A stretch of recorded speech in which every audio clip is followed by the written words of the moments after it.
कल हमने 5 क्वेश्चन लगाए थे, ठीक है, हमने एलसीएम एचसीएफ ये सब कर लिया था। अब हम इंपॉर्टेंट क्वेश्चन की छठा क्वेश्चन लगाते हैं। 6 हो गया था कल? Yes sir. 7वां क्वेश्चन है, सो दैट क्या क्या क्या 2√3 6√3 क्या 5 सॉरी 6√5 इज irrational।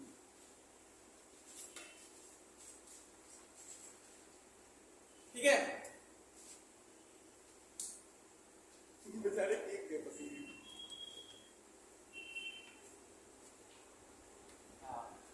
अब ये कितना इजी सा क्वेश्चन है ना, इजी क्वेश्चन, इसमें ज्यादा इंपॉर्टेंट क्वेश्चन है नहीं, बस वही एलसीएम वही एचसीएफ और कुछ क्वेश्चन ऐसे हैं जो आप घुमाने वाले हैं वो वाले, ठीक है।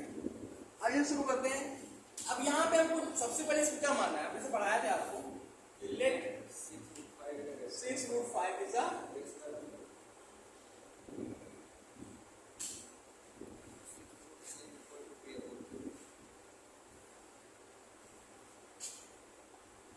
रेशनल नंबर हो गया तो 6√5 is equal to p upon, जहां p एंड q क्या है,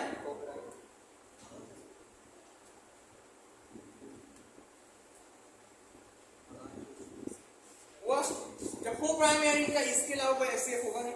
मैंने बताया था कि जब भी ऐसे कोई क्वेश्चन मिले यहाँ पे √5 √2 ना हो तो नामा क्वेश्चन ऐसे कुछ और नंबर ऐड हो, ठीक है, क्योंकि ऑलरेडी हम प्रूव कर चुके हैं ना √5। क्या करेंगे, जो वेरिएबल होगा, सॉरी वेरिएबल कह रहा हूं, जो नॉर्मल नंबर होगा जो अंडर रूट के बाहर होगा उसको दूसरा भेजेंगे। p अपॉन 60 हो गया ना, तो क्या करेंगे, किसके निशान उल्टा p अपॉन 6 इज a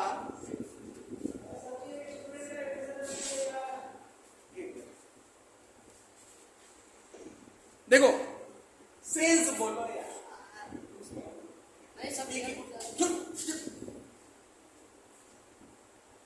सिर्फ p क्यों पानी सा रेशनल नंबर। क्यों है rational number,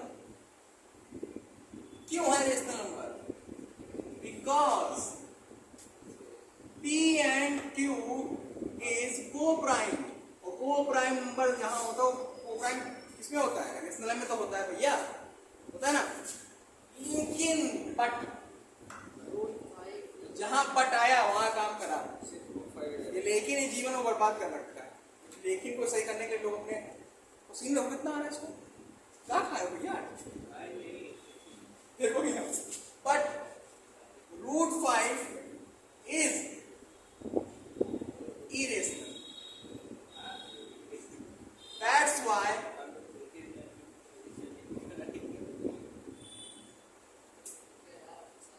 6√5 is irrational। Note कर लो इसे, फिर आगे चलते हैं, ठीक है। चलो आगे देखो, 3 बेल है जो कि 9 मिनट 12 मिनट 15 मिनट के अंतराल पे बजती है, 1 घंटी है ना, कब बजती है, 3 bell toll at interval of 9, 12, 15 minute, मतलब पहली बेल 9 मिनट बजी, दूसरी 12 बजी, तीसरी 15 बजी। अब कौन सा ऐसा समय होगा कि ये बेल एक साथ तीनों बार एक साथ बज जाएगा, वो समय क्या होगा, वो कौन सा मिनट कितने मिनट होगा कि वो बेल एक साथ बजेगी, वही है ना, क्या समय होगा कि वो बेल एक साथ बजेगी, ठीक है। तो बताओ इसमें क्या निकाला जाएगा, समय बताइए, समय हमसे क्या मतलब, हम कुछ भी समय ले सकते हैं, मान लिया 1 बज रही हो तो क्या करेंगे, सबसे पहले इनका फैक्टर निकालेंगे। हमने कहा ना कि वो कम से कम कौन समय होगा कि वो जब बजेगी, कम से कम कौन समय होगा, एक साथ, जब भी एक साथ की बात हो वहां क्या निकालते हैं, एलसीएम।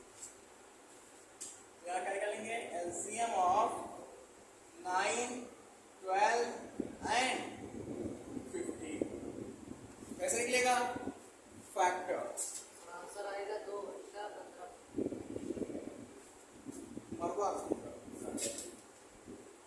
9 का 3 गुणे 3, 12 का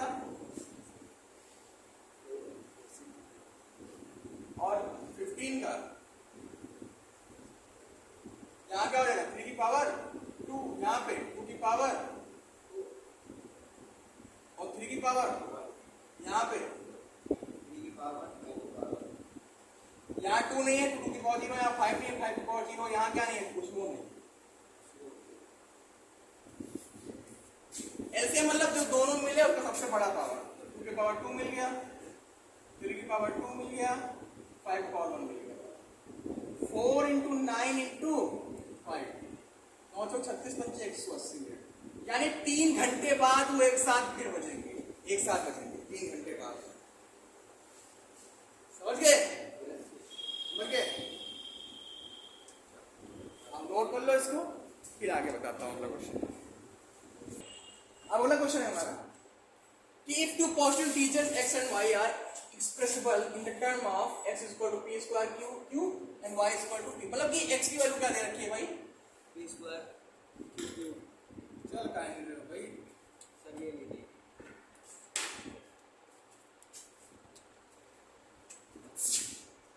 x की वैल्यू क्या है, p square y की। p q। तो कह रहा है कि आप इनके एलसीएम एचसीएफ के बारे में क्या कह सकते हैं, हम इनका एलसीएम एचसीएफ निकालिए और चेक करिए क्या एलसीएम मल्टीपल है एचसीएफ की, क्या जो एलसीएम आया है वो एचसीएफ का कितने गुना है, मल्टीपल मतलब कितने गुना है, क्या उसका मल्टीपल है, चेक करिए। सबसे पहले x बराबर क्या लिखेंगे, यहाँ p स्क्वायर q क्यूब है ना, उसको क्या लिख सकते हैं, p स्क्वायर q क्यूब भी रहने दो, यहाँ y बराबर क्या है, अरे डायरेक्टली लिख दो ना यार, क्या बात करो। एलसीएम क्या होगा, हाईएस्ट पावर है ना, p क्यूब और q क्यूब, और क्या होगा, एचसीएफ क्या होगा, लोएस्ट स्क्वायर क्यूब।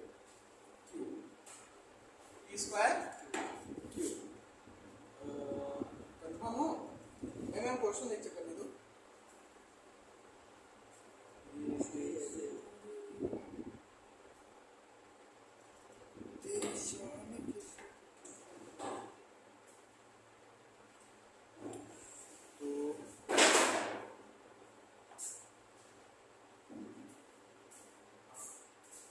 अब देखो यहां क्या करेंगे, एलसीएम देखो क्या इसका मल्टीपल है, नहीं है, तो कैसे लिखेंगे यहाँ पे, yes HCF is multiple of LCM. क्यों से क्यों कट रहा है, जब कट रहा है, जब डिवाइड हो जाए यानी कि उसका मल्टीपल है, जब डिवाइड हो रहा है पूरा चीज यानी कि अब कितना मल्टीपल है ये चेक करना है, तो इसके लिए डिवाइड कर दो, किससे, एलसीएम को डिवाइड कर दो किससे,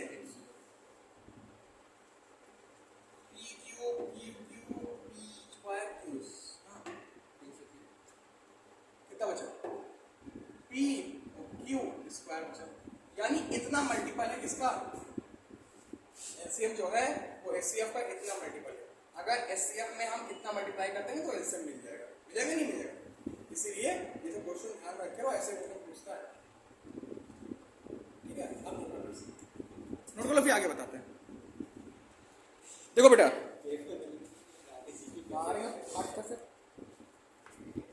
यहाँ एचसीएफ फाइंड करना है 52 एंड 117 का, जो कि किस फॉर्म में है, इस फॉर्म में होना चाहिए, उसको लिखना भी। तो सबसे पहले एचसीएफ निकालेंगे किसका, एक तरीका और बताएं तुम्हें निकालने का, चलो आज जान लो, वो तो हमको पता ही है फैक्टर वाला। एक नया तरीका होता है, पहले इसमें चेक करें कौन सा डिजिट बड़ा है, जो बड़ा होता है डिजिट उसको हम बीच में लिखते हैं, बहुत गौर समझना, वो बच्चे वाली ट्रिक भूल जाओ, और इसको 52 यहाँ लिखते हैं, 52 1 जा 52, 52 2 जा 100, वो कितना आया, 13 आया, 13 आया ना, जब तक रिमाइंडर 0 नहीं जाता तब तक काटना है। अभी मैं 13 आ गया तो जो यहाँ पे डिवाइजर था उसको अब यहाँ पे बीच में लिख लो, 13 चौको रिमाइंडर क्या आ गया 0, और जब रिमाइंडर 0 हो तब चेक करो डिवाइजर क्या, को क्या,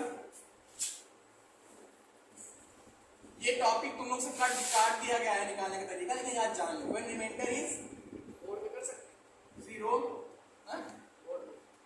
नहीं बोर्ड में लिखा होगा ना वहां पे, अगर नॉर्मल लिखा है find the HCF then you can use this method, but अगर लिखा है by using the prime factorization method तो आपको तो वही करना पड़ेगा, बिकॉज वो ऑलरेडी कह रहा है कि उनको प्राइम फैक्टर में फिक्स करना है।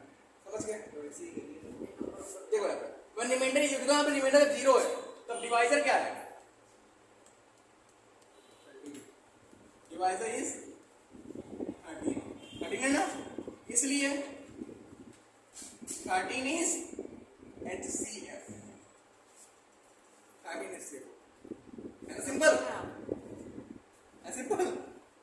लेकिन HCF निकालने के लिए नहीं, तो LCM निकालने के लिए चले जाओ इससे, इसी में HCF निकालने का तरीका है। और जब HCF 13 आ गया, अब क्वेश्चन क्या कह रहा है? अकॉर्डिंग टू क्वेश्चन कह रहा है जो HCF है वो किस फॉर्म में है? 52x और प्लस 117y। अब x और y की वैल्यू क्या होगी जो इस फॉर्म में आ जाए? बताओ क्या रखें x y की वैल्यू?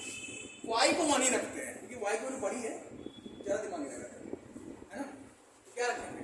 y बराबर 1, x की वैल्यू क्या रखें कि 13 आ जाए? देखो तो 3 रख नहीं सकते क्योंकि ज्यादा हो जाएगा, 2 रखते हैं, ठीक, इसका -3 हटाना है। तो देखो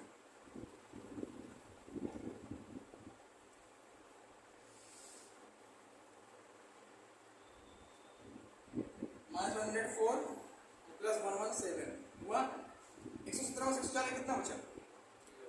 13 बचा।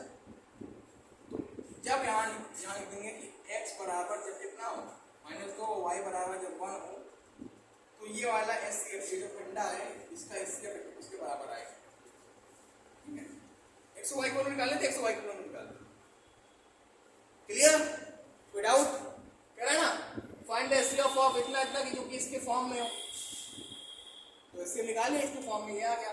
अब एक्सप्रेस करना था इस फॉर्म को, तो इसको हमने सॉल्व करना था, तो अपने दिमाग से थोड़ा दिमाग लगाया, वैसा लगा। यही सब हॉट्स क्वेश्चन में आते हैं, नोट कर लो। आज के लिए इतना ही रखते हैं, बाकी अब कल बताएंगे, ठीक है? कल नहीं, अब परसों, क्योंकि कल है 15 अगस्त, तो आप एयरपोर्ट पे आ जाए। धन्यवाद।